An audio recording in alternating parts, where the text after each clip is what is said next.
Well, hi, everyone.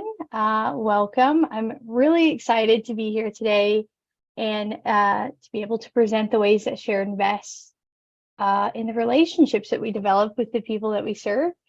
I haven't been involved in peer services for very long. However, I've been a consumer for over a decade, and being on that side of this field has really, and now working on the side, has really opened my eyes to the beautiful work that we as peers do and how the methods we use can impact the people that we're aiming to help. So I wholeheartedly believe in this work, and I'm just really happy and honored to be a part of this movement to, expand peer services in all parts of the behavioral health field. So that being said, I want to introduce you all to the Share PeerKit. So in this session, we'll be talking about the tools within the Share PeerKit, and also how peer support specialists can be effective in their work through building positive and healthy relationships. So today, hopefully, what you'll be able to take from this is hopefully you'll be able to identify tools that can be used to build healthy relationships with those that we serve. You'll be able to establish effective ways to enhance community and nurture all the relationships that we interact with daily through use of these tools. You'll also be able to understand how the tools can help people pursue personal growth and change. You'll be able, hopefully be able to gain a deeper understanding of self-help support groups in general and other evidence-based best practices. And lastly, and I certainly hope that you'll be able to apply these tools in your everyday practice of peer services. So we got quite a bit of tools to go through because there's technically more than 12 here. So what exactly are the tools? Share uses a toolkit that we've coined now, the Share PeerKit. And in this toolkit, we have a total of 12 tools that each help us build long-term and meaningful relationships with the people that we're interacting with on a daily basis. So we use these tools to help people change, should they choose to, and build their social networks and communities, and of course de-escalate conflict and power struggles and things like that when they come up, because they absolutely do. And we do all of this without using authority to gain positive outcomes. So as you all know, the primary job that we hold as peers is the role of a supporter. And this means removing all authority and creating mutuality in relationships. So these tools will help us restore balance to a relationship that's already out of balance, since peers naturally have an inherent authority.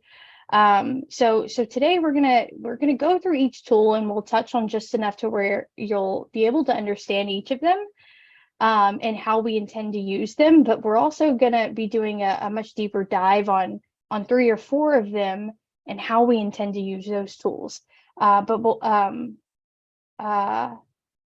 So hopefully we'll be able to use those 3 or 4 at the very least in our everyday interactions, so that we can start developing more meaningful relationships.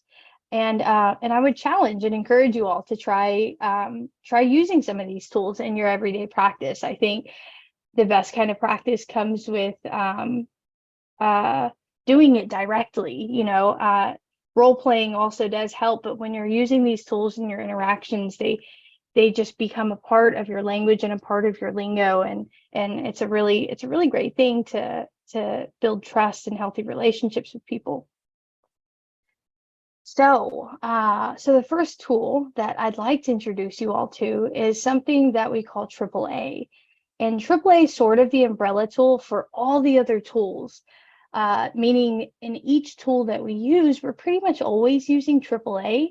So I want to go over each A with you so that you'll be able to capture its significance.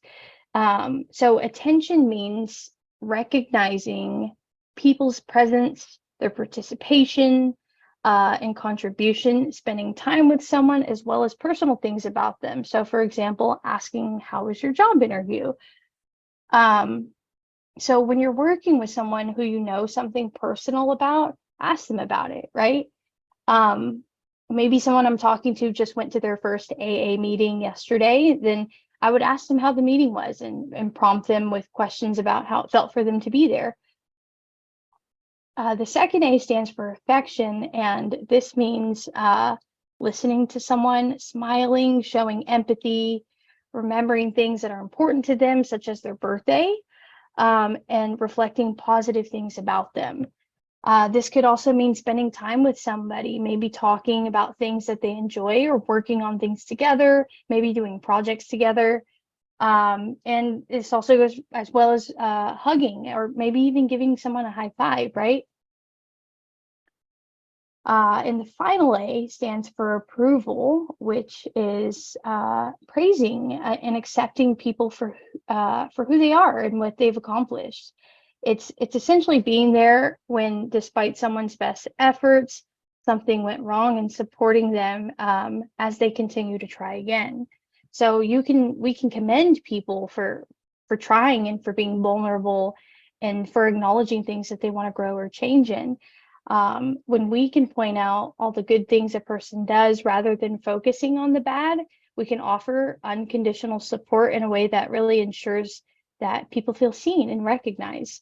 The Medi-Cal Code of Ethics states that as peers, we focus on what is strong and not what is wrong. So I think AAA can really captures that ethical practice. Oh, actually, let me go back. So I want to mention that when people get AAA, it relieves their isolation and their loneliness, and it improves their well-being, their overall well-being. So the best way that people can get AAA is by having a network of healthy friends. A lot of people seek peer support who have really limited social networks and virtually no friends. And as peers, we want to build a trusting and mutual connection with those people so that their ability to trust can grow, and people will be more open to forming friendships with others who can also provide AAA to them, and vice versa. So the second tool I want to introduce you to is called Join the Person. Now, Join the Person is also an umbrella tool for several other specific tools that we use, so which we'll get into here in a little bit. So Join the Person has a few other components that kind of expand relationships through the use of joining people. So the first thing I want to do, though, is tell you what Join the Person means generally. And this tool is foundational to peer relationships, and it means supporting someone in their recovery by validating their thoughts, validating their feelings and their experiences, and essentially being on their side. So I'm curious to hear from everyone. What does this look like to you all? Like, what would joining the person look like to you? And how would you join someone in their experiences so that we can validate them and let them know that you're on their side?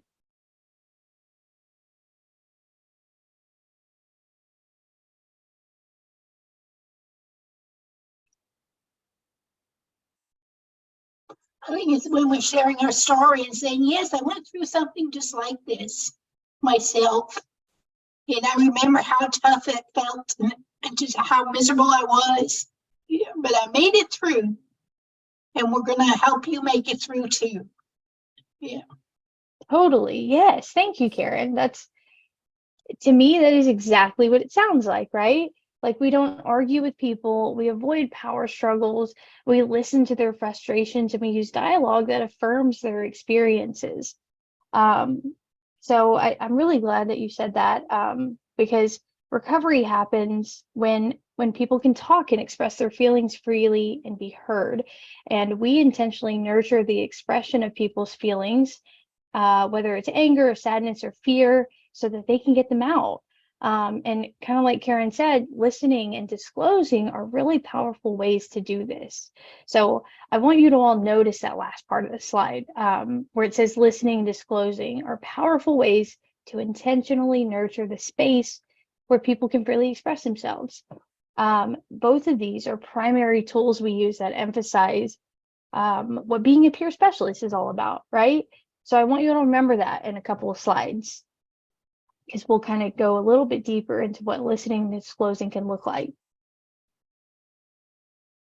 So joining the person also means that we find ways to support people rather than opposing them. And again, like Karen said, right, there's always a way to validate someone, even if only by saying, I have felt that way before too. So we also look for ways to presume their innocence and save the person's face, which are two tools that are components of join the person. And we'll also go over those briefly in a few slides. So, but first, before we cover those other two, I want to dive a little deeper into listening and disclosing. So, the Medi-Cal Code of Ethics states that peers offer authenticity by practicing healthy disclosure about their own experience, focused on providing hope and direction toward recovery and/or resiliency. So, that being said, listening and disclosing are again really powerful ways to join the person, right? When we disclose, we're using I statements to share personal experiences that connect to the needs and express interests of another person, and it creates a peer-to-peer environment so that the more comfortable someone feels, the more they will disclose themselves and the more growth becomes possible for them. So being able to experience feelings and name them and manage them is really key to growth and healing. So if we can send the message to other people that we're interacting with, that I'm safe, it's safe to feel, my feelings are normal, my feelings are acceptable, other people can feel more comfortable to share in that space of safety where change is possible. So listening and disclosing can lead to all of these positive outcomes. And all of these really emphasize parts of the Medi-Cal Code of Ethics, such as balance in the relationship where power is shared between two people, fostering change and growth, and being open and being honest, and people being able to make their own choices through finding their own solutions. And where there exists a learning and a give and take kind of dynamic between peers and those that they're serving. Most communication is listening, right? And when we're listening to someone without judgment, we can alleviate the shame and the guilt that people are often carrying around with them. So the Medi-Cal Code of Ethics we looked at a minute ago kind of implies that disclosure could sometimes be unhealthy, right? So I want to ask you all, how is this? I'm curious to know what your experience has been, and what are some of the benefits and challenges with disclosing your own lived experience that maybe you've either experienced yourself or that you imagine could happen. We kind of already covered some of the benefits of disclosing, but how can disclosing be challenging for us? Or better yet, how can disclosing be damaging instead of helpful?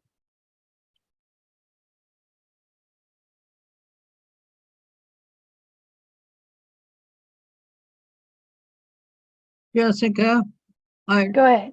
I have an example, but it's not of peer to peer. I'm in a senior place. Everyone's 55 or older. It's all independent living. And I hear conversations like, well, I had to go to the doctor because I found out I have arthritis in my lower spine. And someone will respond by saying, well, let me tell you about my arthritis story. And I had a friend that was so banged up with her arthritis that she was in a wheelchair. Okay, that person did not listen, is not interested in the first person's arthritis of the lower spine. And she takes a extreme case, right? Well, my friend with arthritis of the spine ended up in a wheelchair. That's kind of catastrophizing. And then she's very self-centered. Let me tell you about my situation. So that would be examples.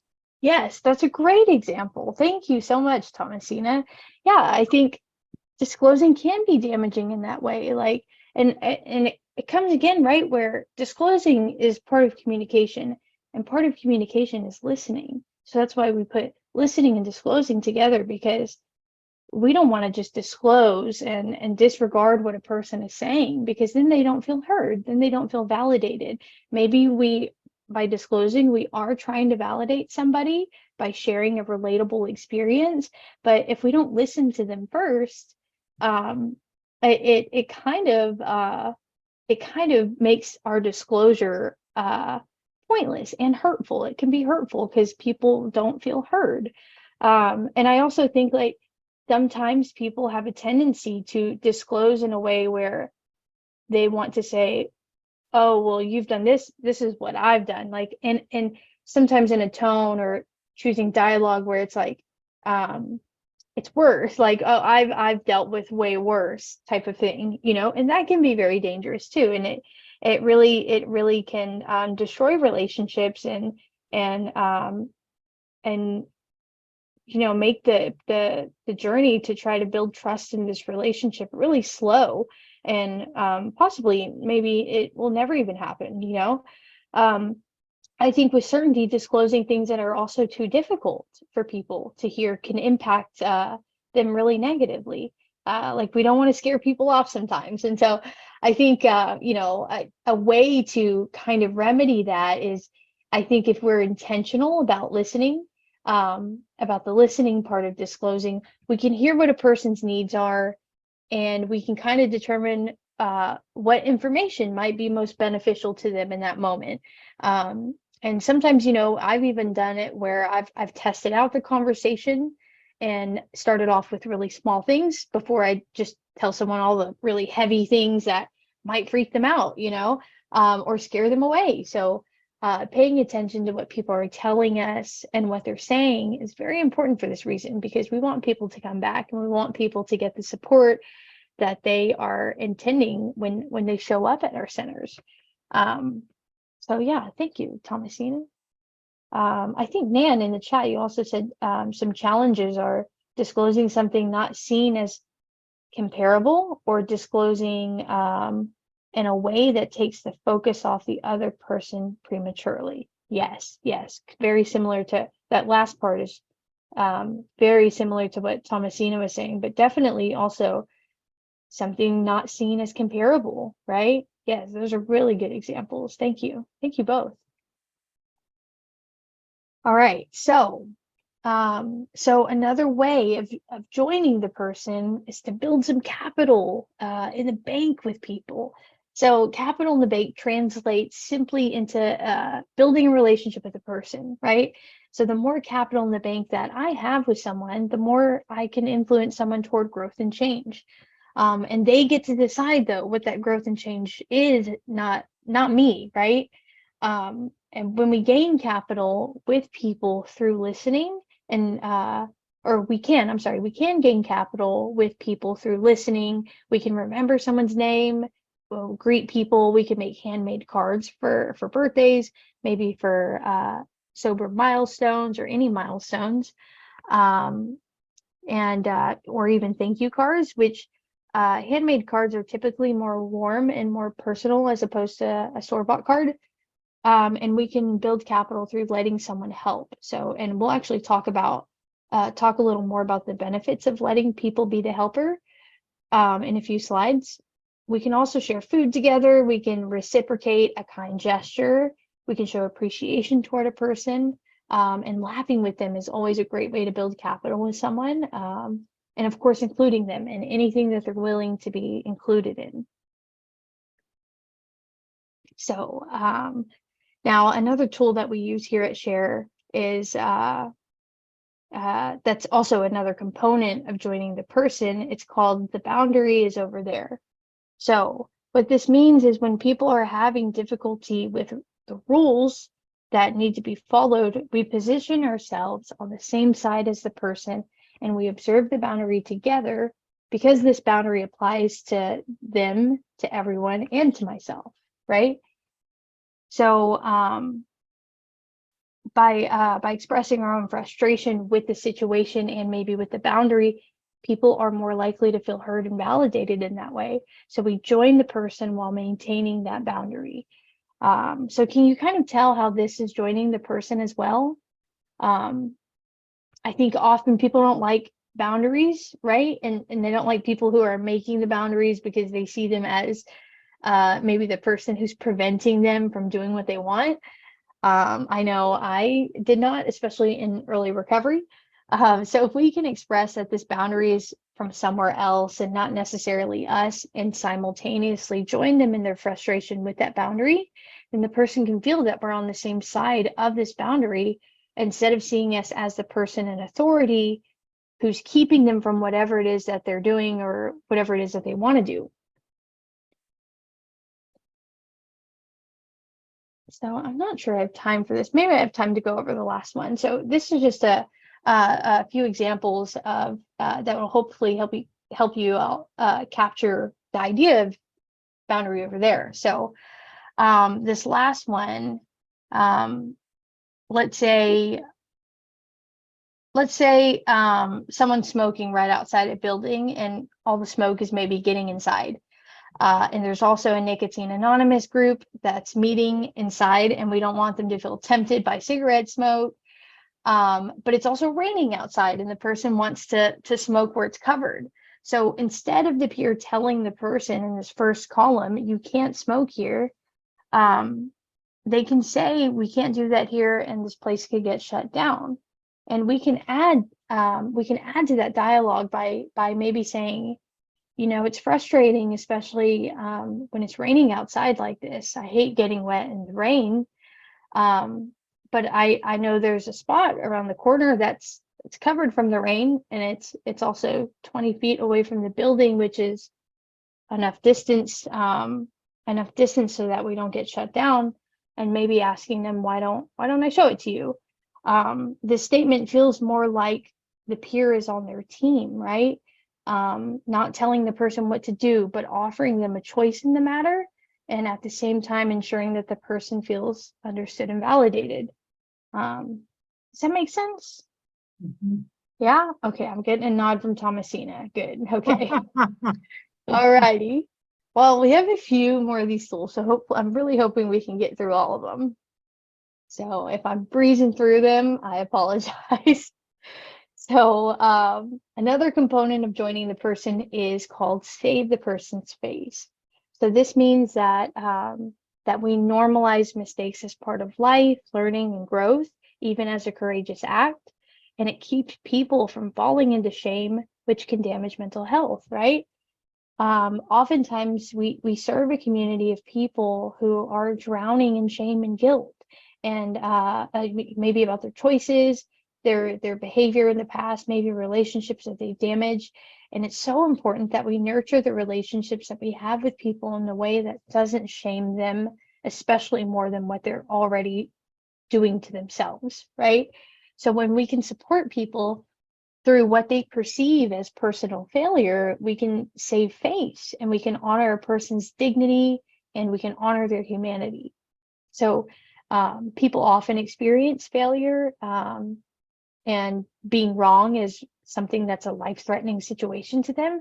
And when these occur, we can use this tool. We can save the person's face by ignoring all the undesirable behavior and praising any growth that the person is having, or any accomplishments that they're having.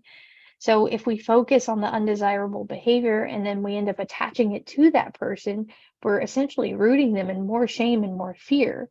And since it's not anyone's place to really point out a person's mistakes to them or to others, we don't want to correct what may be obvious inconsistencies in a person's story or whatever they're telling us, because we can't really change past behavior at all, and we can only influence current and future behavior.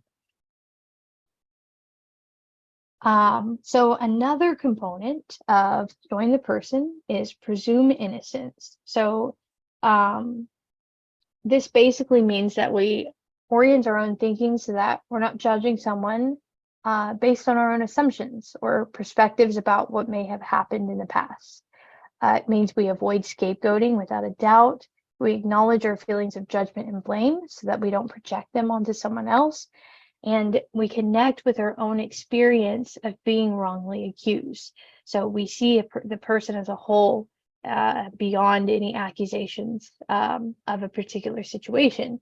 So doing this means we remove our biases and seeing people from a holistic perspective, as people, as peers and people in recovery. We're kind of all in this constant practice of removing our judgments anyway, and our blaming and any projections that we have. And I think the best way to do this is by seeing people for who they are, and seeing people as people, so that we aren't attaching negative perceptions and opinions onto that person. Another component of Join the Person is called partners in crime. And typically we use this tool when someone engages in criminal behavior, such as drug use, or maybe they're disobeying basic rules. And it's important not to shame the person or make them feel as if they're bad for doing those things.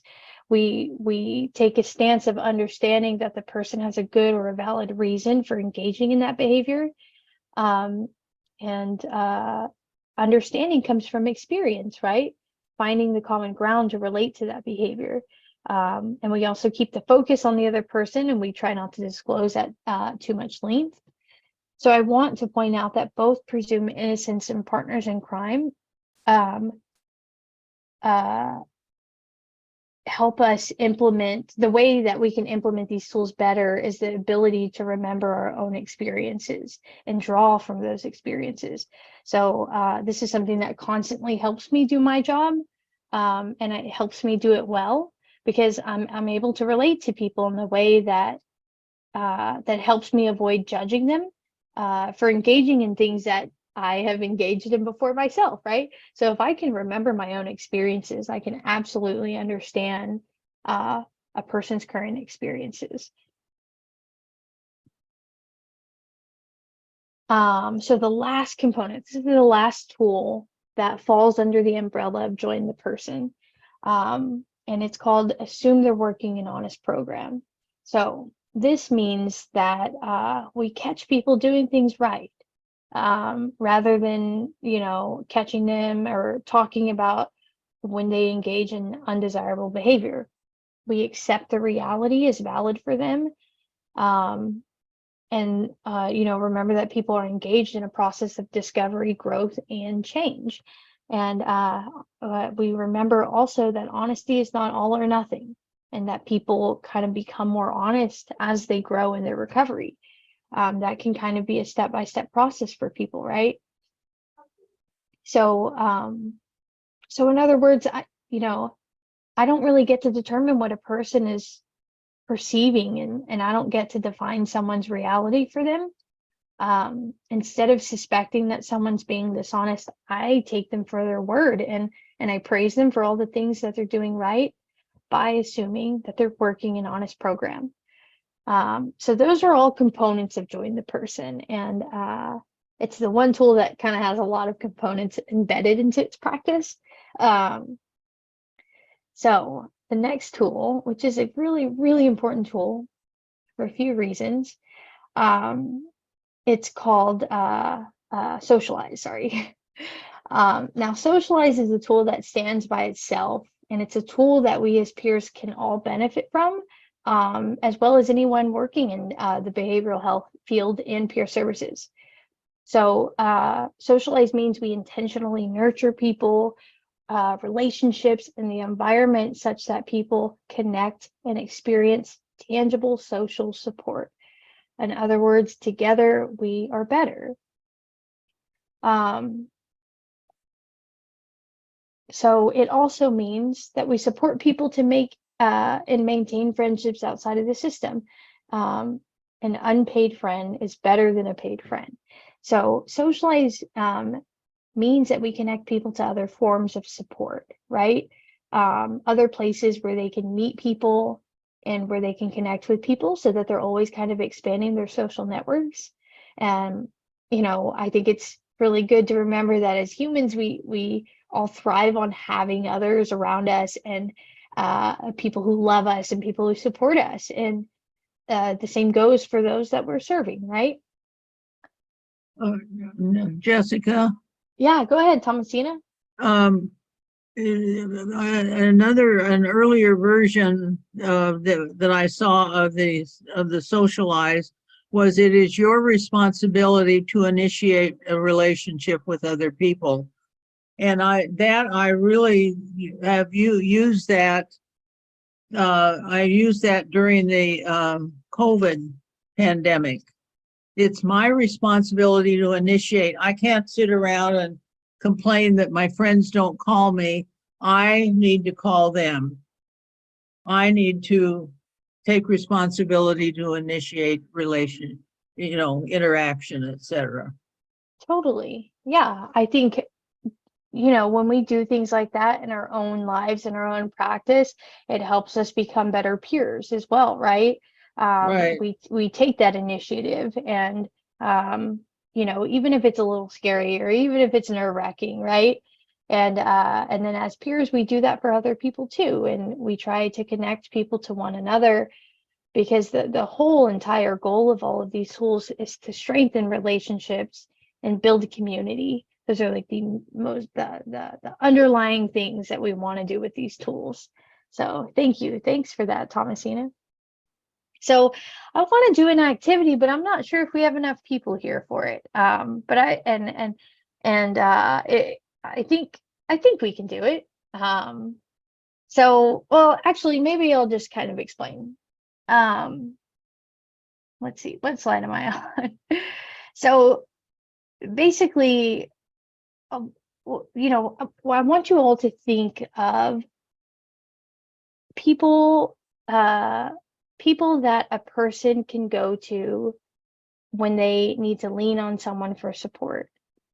You can think of a list in your head. You can also put some of those people in the chat, like, for example, one of the first people I think of is a peer support specialist, right? That is someone that people can rely on and go to for support. A pastor, absolutely. Yes, Karen, that's awesome. Another person could be literally as simple as a friend, right? A mentor. Yes, that's great. Does anyone have any more? A teacher. This is really great. Let's see. Who's another one? A sponsor. A sponsor. Oop, I spelled that wrong.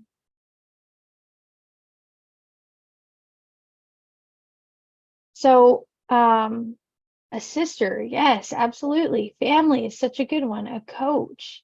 Heck yes. Awesome. We can keep putting these in here, right? Because what I want y'all to see is essentially there's some people in this group, right? If you look at this chat, there's some people in this group who are in a position of support, but they go home at the end of the day, right? And all the other people who don't work a 9 to 5 and are pretty much available at any time for someone to contact for support. Those are the kind of people and the people that we want to be connecting, that the people we serve to. And this is how we can use socialize because, somebody who only has me to rely on and, I'm constricted by working hours. So, at the end of the day, I go home and if I'm all that person has, they're not going to be able to reach me at times. And not to say that, people who work jobs have lives too, and they've got things to take care of, which is totally normal and totally fine. So, but we want to be able to connect people to others who they can reach more support from when I go home at the end of the day. Does that make sense? So that's how I envision socialize. That's how I imagine socialize is, right? Is I want to connect people to people that they can access even when I'm gone and maybe I move out of state or maybe I'm just done with my workday, right? So I think it's really important for us to be constantly trying to socialize the people that we're serving with others. So, some ways that we can do that is through self-help support groups and through the helper therapy principle. So I want to start by talking about self-help support groups first. And research shows us that in self-help support groups, improve coping while expanding social networks. Now, how do they do this? So again, they expand people's social networks, and particularly for people who don't use or drink. They also increase skills to prevent relapse. They motivate recovery, reduce impulsivity, and they're also free so that people don't experience a financial barrier, right? And people are able to access the tools that self-help support groups offer. So what this is saying is that larger social networks can improve overall wellness for people. And when we have people to turn to, we feel connected, right? And we can cope with things in much healthier ways. So, in a self-help support group, its purpose is to pursue personal growth and change. Everyone in the group is a peer. There's sharing and interaction among members. Decisions about the group are made by the group. Leadership roles are available to all members. And leadership is rotated. And the group is never dependent on one particular person. There's due process for everyone, and there are no financial barriers again, right?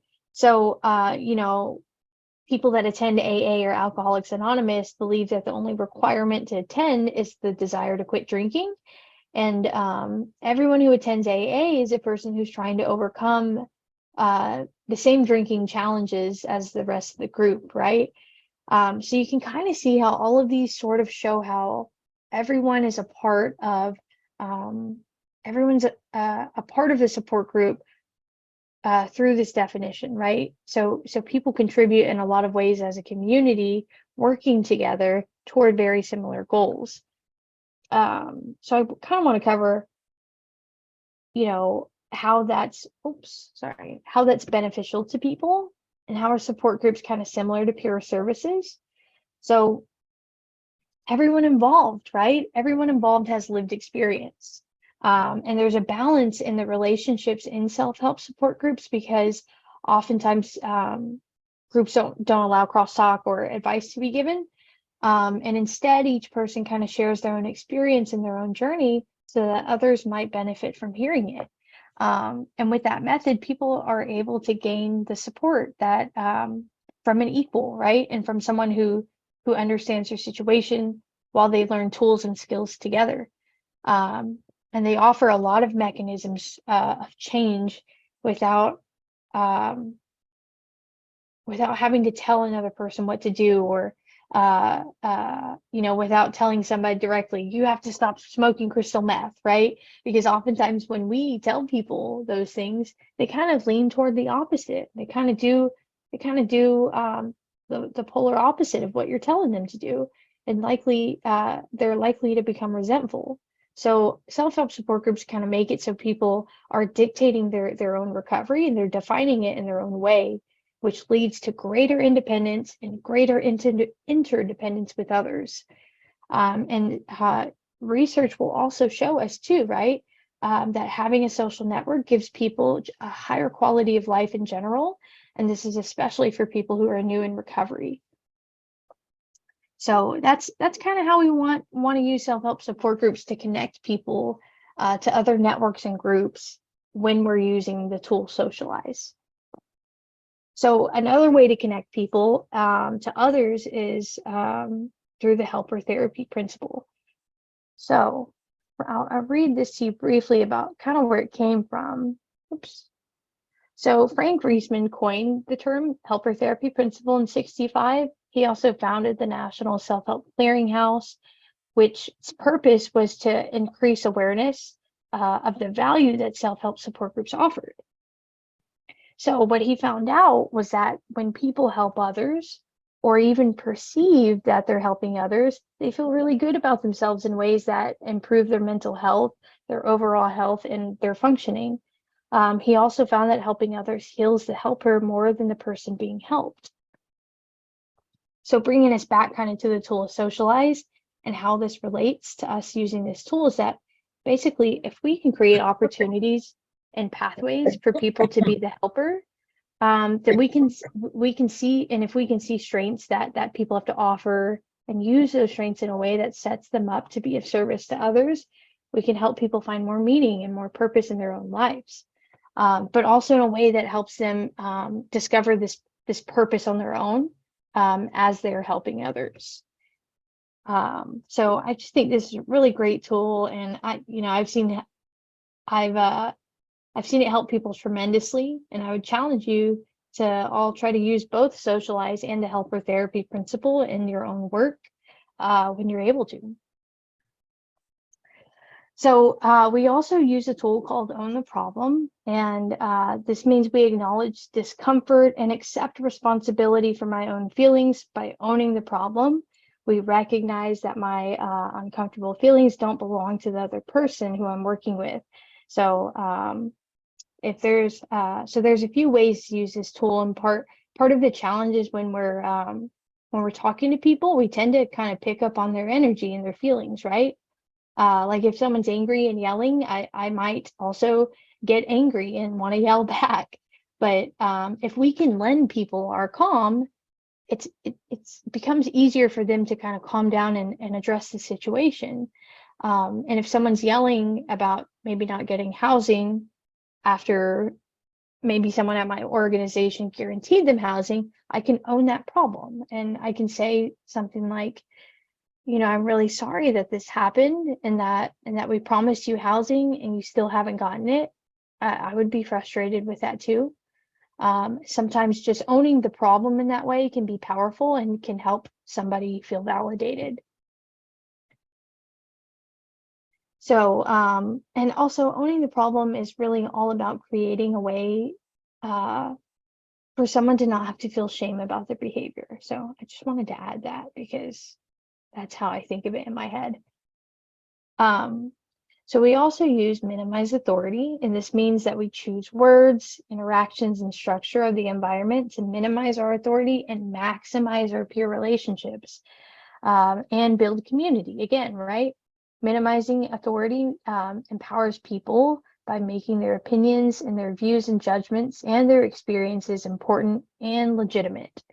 So it also means the relationship shifts from that of a professional and client to that of a mutually supportive learning relationship. So basically, I'm an expert at not being an expert, and that takes a lot of expertise, right? So that's essentially what being a peer is all about, right? We bring ourselves down to the level, to the same level of the people that we're serving, because we do have inherent authority from working a job, and being on the staff. So we want to minimize our authority in all interactions, and a lot of times we can do that through disclosing as well, and letting people know, like, I've been in your shoes before, and so I understand what it's like. And I think that really emphasizes the peer role. So when we choose words to minimize our authority, we can do all of these things. We can disclose our lived experience and meet people kind of where they are. We can describe our peer role. Sometimes it can help people capture, if we can help people capture our role and how we don't hold a position of the expert and only as a peer. It can help people understand what being a peer is about. We can also avoid giving people and assigning people any kind of status. So this is a way of avoiding any kind of us and them type of dynamic, right? So another way that we minimize authority is through a tool called No Butts. And I hope that you can appreciate this picture of all these cats who have no butts. I thought it was a cute picture. Sometimes, or I'm sorry, I'll read this slide to you. So basically, when we use no buts, we use the word and instead of but, because but will negate what comes before it, and will kind of build on what comes before it. So but also causes isolation and loneliness, while using the word and will make people feel like we're working together and joining rather than confronting or getting into any kind of power struggle. So we can also minimize our authority with humor, and we find the lighter side of pain. Laughter can make fear go away. We can laugh with people and never at a person, and humor can kind of help create an open, welcoming environment in which people feel support to share their own experiences. And always remember that teasing of any kind is never okay. So I usually try to stick to really corny humor, because people can, oftentimes misinterpret humor or misinterpret mine. And sometimes people would rather feel invisible than to feel made fun of. So it's very important to kind of make sure that you use this in a way that brings you and the person together, rather than tearing you both apart. So we also use a tool called Hit the Deck. So this is a really great tool, actually. We basically shrink our size and we get down lower than a person, because when I get low and small, the person doesn't have to act out, and because now they're bigger than me, right? And I'm no longer really a threat because I'm lower than them. So when a person has choices also, and kind of has an escape route when you use this tool, they won't feel so trapped, and they'll feel safer when they're talking to me. So hitting the deck is also nonverbal. So when I use Hit the Deck, people are able to kind of see that I'm communicating with them, that I'm here, I'm listening, and that I care about what they're saying and how they feel. Another tool we use is called Same Message, Different Ways. And we actually used to call this tool Broken Record. What this means is that we send the same message different ways, without being critical, without blaming, without nagging or punishing people. Sometimes people may be pushing boundaries to find out the structure and the roles or expectations in a community. So when we're using this tool, we it should be consistent communication of the shared expectation, and it should be what works for everybody. And it's also important to remember that repetition is key, but it should never be identical. Because people learn in a variety of ways, we might have to deliver the same message in a different way with different people. And the goal in communication is always to strengthen the relationship. So if you're trying to get someone to do something differently, success is unlikely until the person feels heard. Another way that we also use this particular tool is with another tool called Pythagoras. So when we use Pythagoras, we are giving people information in a way that allows people to feel that they've discovered it themselves. So usually this means like having 3 people involved, where 2 people can share stories of change and growth with each other, while the third person, who is the intended audience, can overhear that conversation. So talking about positive change can really influence change in others, right? This is actually a true story, but we had a community service volunteer who was shirking his duties to clean the center, and he fell asleep behind some of the furniture in a meeting room. And not realizing that he was there, a meeting had gotten started, and when he woke up, he overheard all of the recovery stories that people were sharing, and he was able to relate to them. So he ended up joining the fellowship and giving up the substances that he'd been using, and it happened naturally, right? So as these people were talking about their recovery, someone who benefited from hearing these stories overheard the information on his own, and made the decision himself to get sober. So essentially that's how Pythagoras would work, right? Oh, I guess I'm kind of flying through these now. All right. So another tool that we use is called Change Plan. So change plan is pretty complex. It can be complex. So we use we use change plans when there's a pattern of behavior that's consistently producing undesirable results. Change plans are also really dynamic, and they often and they stop if they stop working, they can be changed or modified.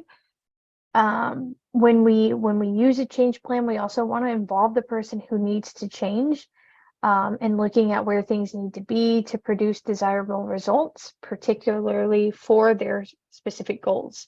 So we can ask a person for advice on what to do or what would make it easier when things like this come up. There may be environmental or community changes that will support the change plan as well. And so when we do this, we bring people together to kind of brainstorm any input or pros and cons of each solution that's offered, and get a consensus on which is the best solution to implement the new change plan.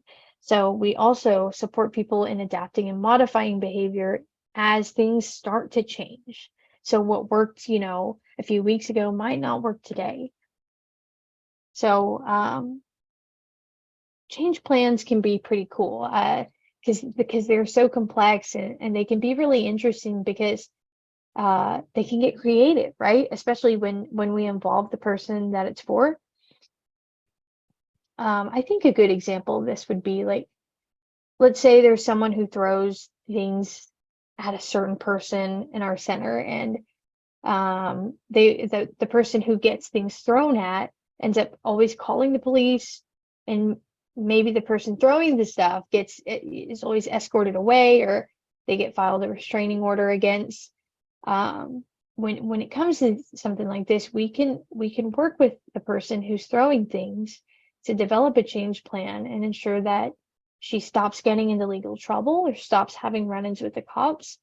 And we can ask her what she wants to do or what would make it easier to ensure she doesn't get arrested. We can also involve the other people who she's throwing things at, right? And the people who keep calling the police on her, and to figure out like what kind of works for everybody. And maybe their solution is like for each of them to come to the center at different times or different days to avoid each other. Or maybe one group stays on the other side of the center and the other stays on the other side of the center, right? But basically this way, through a change plan, one person stops calling the police and the other person stops throwing things, right? So even if it starts up again, we can develop another change plan that might work better this time. So hopefully, does that make sense? Nice. All right. Thomasina's giving me another nod, so I'll take it. All right. So tool number 8 is normalize. So when we normalize, we maintain the environment as it's intended to be. A good example is like when there's writing on the bathroom wall, we remove it immediately. And we also interact with people and situations without escalating power struggles. A good example is like if a person's upset to the point that they're throwing like pamphlets and flyers all over the lobby, we would greet them like normal, and rather than giving them all this attention about negative behavior, we would just get the literature picked up, right? So part of the goal of normalize is to avoid giving people negative attention because it makes it less attractive to disrupt the environment. And it's also a good idea to have some materials available for people to express their feelings, which are relatively easier to normalize. We also find ways to give the person positive attention. So positive attention makes the person less likely to disrupt the environment because they don't find the disruption as appealing when someone's paying attention to the positive things about them, right? Tool number 9 is get ahead of the crisis. And basically, we use this because crises are preceded by predictable behavior and or events. So we look for triggers and take action and support people before things kind of develop into a crisis. It's kind of just like what its name says, right? So this tool can be really helpful, especially when there's tension building between people. when we look for those signs of a crisis that may be happening and get familiar with them, we can kind of recognize when a crisis might occur, and we can support people in a way that doesn't escalate a crisis.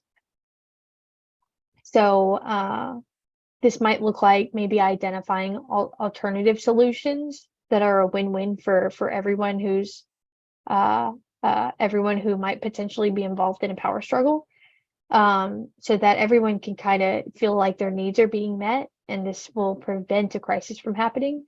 And we can also use other tools like AAA or Socialize to ensure that everyone feels involved and part of the community. So I want to do, I feel like I'm talking so much, so I want to do a storm chat exercise. And, We're running out of time, Jessica. It's almost okay. It's almost an hour. I think this is a 75-minute one. Oh, okay. But I hope you cover all 12 tools. Yeah, I'm almost done. I'm almost there. Okay. So I do want to do this exercise really quick because it has to do with our next tool.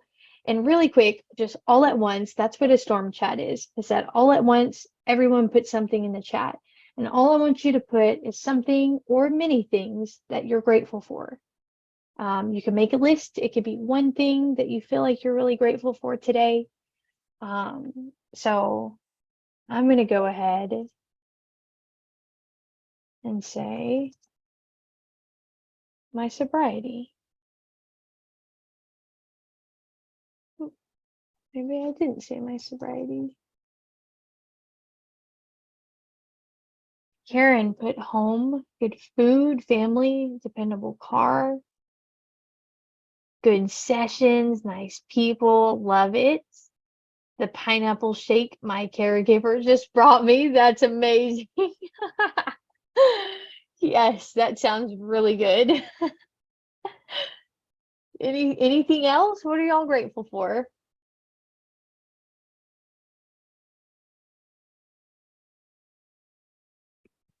I guess we don't have many people in this session. Family and friends, work, sobriety, shelter, God, my job. Awesome. Okay.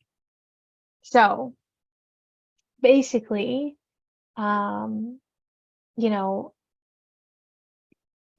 basically we just did tool number 10, right? All together, which is gratitude list. So gratitude list is it's a list of everything that's going right, everything to be grateful for, even a pineapple shake, right? That's one thing that went right. I got my shake today. Research shows that people who end each day with gratitude live longer. So it's nearing the end of our days. Hopefully us saying what we're thankful for added a few years for us. So, oh, I see Nan put my dog, a sunny day, chance to be part of the share conference. I'm so glad y'all were there. So when people experience frustration and setbacks, we focus on the positive through making a gratitude list. We try to shine a light on the recovery rather than the disease, and the solution rather than the problem. And we can help people as peers identify their progress and sort of celebrate those accomplishments, right? So pointing out all the good that a person's doing can really help people feel motivated and empowered to continue pursuing change and growth, especially when they're listing out all the positive things about their lives or about themselves. So tool number 11 is corner sweep. And this is an interesting tool because we use it before a potential conflict arises. And we take action to essentially separate people so that they don't feel that they're backed into a corner and react through fight or flight. So we essentially sweep the person out of the corner, and because people will also tend to lash out when they feel trapped. So we also address the person who feels most righteous in this interaction and is kind of actively accusing the other person by assertively telling them like, hey, I got this. And then essentially this will make them feel like they're right and make them less likely to continue. So next, what you would do is support the other person that you pulled away by stating, hey, you come with me, and escorting them away from the righteous person. So when out of earshot, we avoid saying anything that validates or endorses what the righteous person was saying. And we really want to stay out of judging who is right and who is wrong in the situation. So with enough space, the person who comes with staff can feel validated and focus on something other than the conflict, and staff can kind of redirect them to activities that don't escalate the conflict. So we would also reconnect with the person who feels righteous, so the person that we didn't initially grab, and let them know that the situation's been handled, and maybe in the future, if they can let staff know, we can help them out, or staff can handle the situation. Jessica, Uh-huh. ideally you need 2 staff people for this, right? I was just about to say that. Yes. So oftentimes this tool, it works best for when 2 staff members are available. But we kind of worded it in this way, so that if there is only 1 staff member present, this is how you could use corner sweep, right? Because sometimes we are working by ourselves and the conflict arises, and we don't have a person that's there to help us out. So, but usually what I like to do is, like, with the first person that I pull away, I try to find ways to reorient their thinking into a mindset that's kind of focused on their goals or their plans for the day, maybe things that they like, or some of any accomplishments that I know about. And sometimes when people are angry, I try to ask them questions that kind of prompt them to think of numbers. And it's because the side of the brain that we're using when we're thinking of numbers is the opposite side of the brain, the side of the brain that we're using when we're feeling and thinking of anger and frustration. So it'll kind of help someone get out of anger a little bit. It's a cool little tool I like to use. So we're almost there. So the last tool that we have is called change the channel. And so changing the channel means that we're reorienting someone to another subject kind of very suddenly. So when people are stuck in a rut, or in a negative place, sometimes they don't know how to get out of it, and they might be working themselves up more and more. So we use change the channel, and we do something surprising or different that can kind of shift the energy to a different place. So we can do this by asking for help. We can ask someone, can you help me with this urgent project? Maybe we change the topic based on something they said or that they're interested in. And we can also kind of interrupt with a completely different topic or activity. So almost as if you had no idea what was going on. So I honestly, I would recommend being very selective when you use this tool, because you don't want to use this tool when someone's really angry or upset, to where they would feel like they weren't being heard or listened to. Especially like if you all of a sudden switch gears on them to a different topic, that might frustrate them more. That might make them feel like they can't trust you or they can't rely on you to talk to. So I would be selective, but we definitely want to use it when people are feeling stuck in situations and they keep working themselves up more and more. So we've got about 9 minutes left.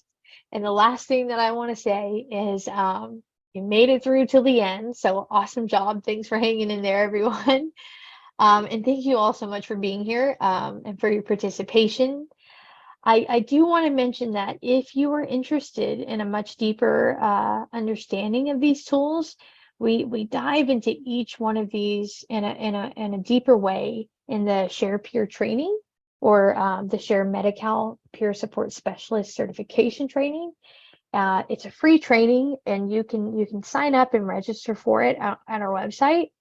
And if you have questions about it, you can call this number, which is our main line, and you can ask to speak to myself, Billy Douglas, or Libby Hardigan, or you can reach out to any of our emails. So we do, Libby has a really awesome curriculum on these tools, and we do a lot of role playing, which really helps you learn them a lot better and become more familiar with them. So yeah, thank you all for letting me present, and if you have any comments or questions, go right ahead. Well, Jessica, thank you so much. I think I mean, you've really learned them beautifully. I'm familiar with them in another version. Uh, how long have you been practicing them? I'm really impressed with your knowledge of them.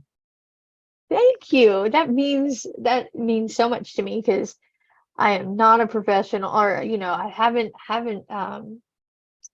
haven't gotten really good at them yet, in my opinion. But so that means a lot.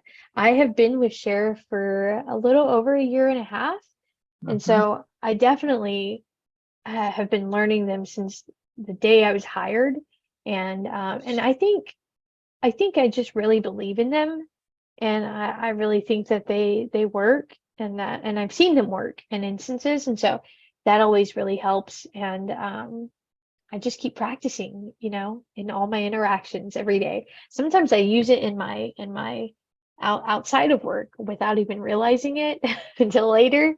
So thank you, Thomasina. I really appreciate that. Yes, thank you, Jessica. Wonderful job sharing that with us. Yeah, I Thank learned you. some new tools. Awesome. Yes, that's good. That's what I hope. I hope that maybe with this, we can apply it in all of our interactions with people that we're working with, and maybe it'll strengthen some of the relationships, especially these tools have really worked for me with people that I had a really hard time connecting with at first. And when I started, I really had to find the right tools in the right interaction. So like, sometimes when you use the wrong tool, it doesn't work. And then you wonder, well, these tools aren't working. They don't work. But it's really just because maybe there's a different tool that you could be using in this interaction that would work better. And so, it's taken some practice and kind of figuring that out, but it has helped me tremendously have really good capital with people who, before working at Share and before learning these tools, I probably would have never been able to have a full conversation with, because it's just too difficult. So Nan, I see your question. Do you want to add to that? Well, I guess it's not low calorie, it's medium calorie. Medi-Cal is That's a joke. Oh God. I almost laughed, but I was like, I'm not sure if she's serious. Oh my gosh, Nan. That was a good joke though. I'm gonna use that one. Yeah, so I think it is a really the Medi-Cal training Libby has really perfected and made such a beautiful and awesome and meaningful training. So yeah, if you ever want to get some more information on it, I would definitely reach out to Libby. All right, any more questions or comments? Does Cal stand for California? Yeah, Yes. because it's like instead of Medicare, right? I'm not. I'm from Texas, so it's pretty new for me. I think Medi-Cal is a California only thing. In Texas, they call it Medicare or Medicaid and nothing else. I think actually it's the California Medicaid, not That's right. Medicare. Yes, that's right. It's Medicaid. Right. Yeah, it's California's special Medicaid, not Medicare. Medicare is for seniors, Jessica. Medicaid is for low-income people and I think people with disabilities. So. That's right. Yeah. I get them mixed up a lot, but yes, I knew one was for one and one was for the other, but I always flip them around.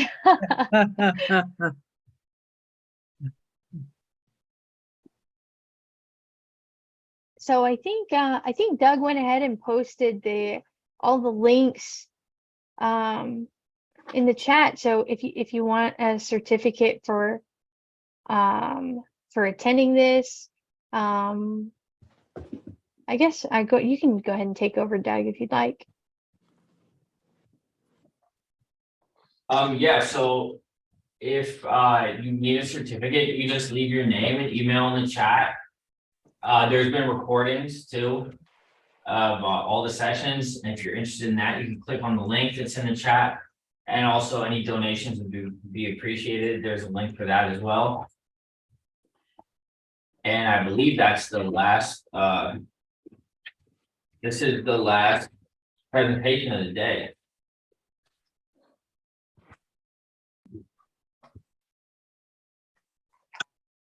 Yeah, that's the last one. I think last year, I remember we did like a huge room where if anyone just wanted to connect and chat, they were able to, I think, meet in Serenity Room or something, kind of like how we did a welcome this morning. But I'm not sure, it's not on the program, so I'm not sure if they're doing it today, maybe just because this ran later than last year's. Not Yeah, I don't see it 100% on the sure. program either. Yeah, yeah.